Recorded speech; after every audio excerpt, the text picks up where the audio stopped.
What role changed you? Was there any role like where, Austin Butler plays Elvis Presley afterwards? You're like, he can't stop talking like that. Like, he can't get rid of that, right? Or right now, my kids, we're going through Godfather. My oldest son is all about movies. I'm going to New York for him to go through 1 week camp, and I'm going to take him there. Great. He's 12 years old. He's all about movies. He's obsessed with movies.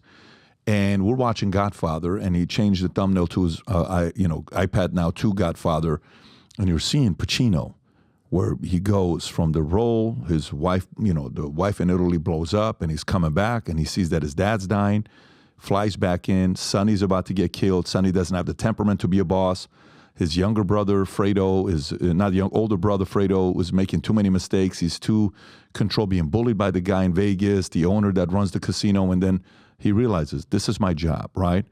And you wonder, a role like that, you go in it, right? You go deep. Do you leave it like Daniel Day-Lewis, Last of the Mohicans? I'm going to go out there and live in the wilderness for 6 months to really understand what this is really all about, because he really goes into it, right? And, 3 Academy Awards, Lincoln, all these different things that he's done.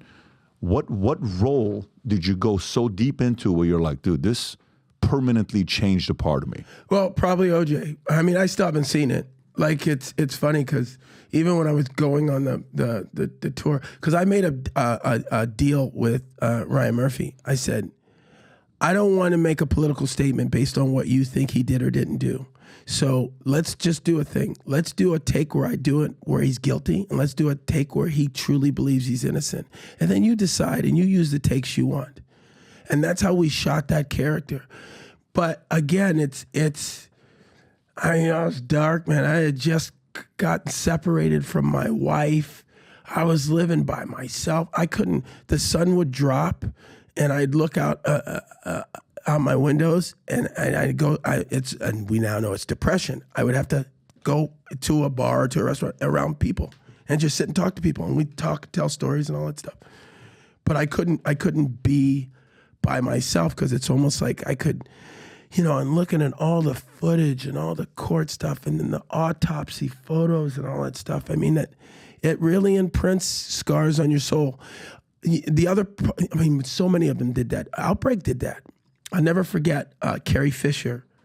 So here's a funny story about Outbreak. When we started Outbreak, Arnold Kopelson, who's the producer, big mega producer, he was in competition with Robert Redford and Jodie Foster because they had a Ebola virus big studio picture. So he, brilliant producer he was, flew the cast to Northern California, and we started shooting trees. We didn't have a script. We just started shooting. And because we were shooting, they abandoned the end zone or whatever it was called, the hot zone or whatever. And so now he stopped for 3 weeks, wrote the script, and then we shot it. And so you can imagine the script was never where it needed to be. But Dustin Hoffman had a real close relationship with Carrie Fisher. So Carrie Fisher flew out to Ferndale, California, Northern California, and she sat with Dustin Hoffman in his trailer, rewriting the script and showing him video footage. And I'll never forget, Dustin runs into my trailer and goes, you got to see this, you got to see this. And I literally looked at a black and white video of a soldier, because the soldiers at the time kept dying from some weird brain disease when they went in the jungle. And they had this young soldier. He was healthy, but he had this early signs. So they said, you're going to die. They told the soldier, you got about 8-10 days. We want to record it so we can figure it out.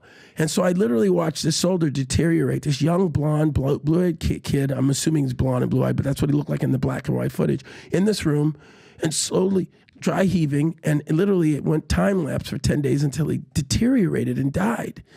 And because of that, they figured out that when they lay in the brush, even if they put it on their arms or whatever, the lice from the mice would go in their ear and eat their brain, and that's how they died.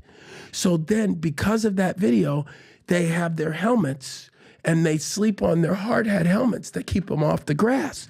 And so he saved people's lives. But that's another thing that I can never unring that bell. That's a part of my psyche now. So when are you shooting OJ? Because if you're saying personal life, 2014, 2017 is I think if I read it correctly, you're going through the divorce or got finalized. My but 14 you were separating. Away, Your father passed away. Yeah. And when are you shooting this? When are you shooting OJ? Well, so OG came out in 2016, right? So I got separated in 2013. So I'd been on my separation journey 13, 14, 15, 16, right? And then we got, we were the belle of the ball, every Emmy, every time. At one point, there was OJ's documentary that won the Academy Award. So people were going, congratulations on your Oscar. I was like, I'll take it. There wasn't an award we didn't win with that. And then my dad dies. So now here I am. Now I can tell myself I did the right thing, right? I fought the good fight to play a dark character, and then now I'm back in the darkness all over again. And then at some point, there's the pandemic, and there's all of these things that was like, when it rains, it pours. When one thing hits after the other. And I believe that changes you. It changes a man. So if you like this clip and you want to watch another one, click right here. And if you want to watch the entire podcast, click right here.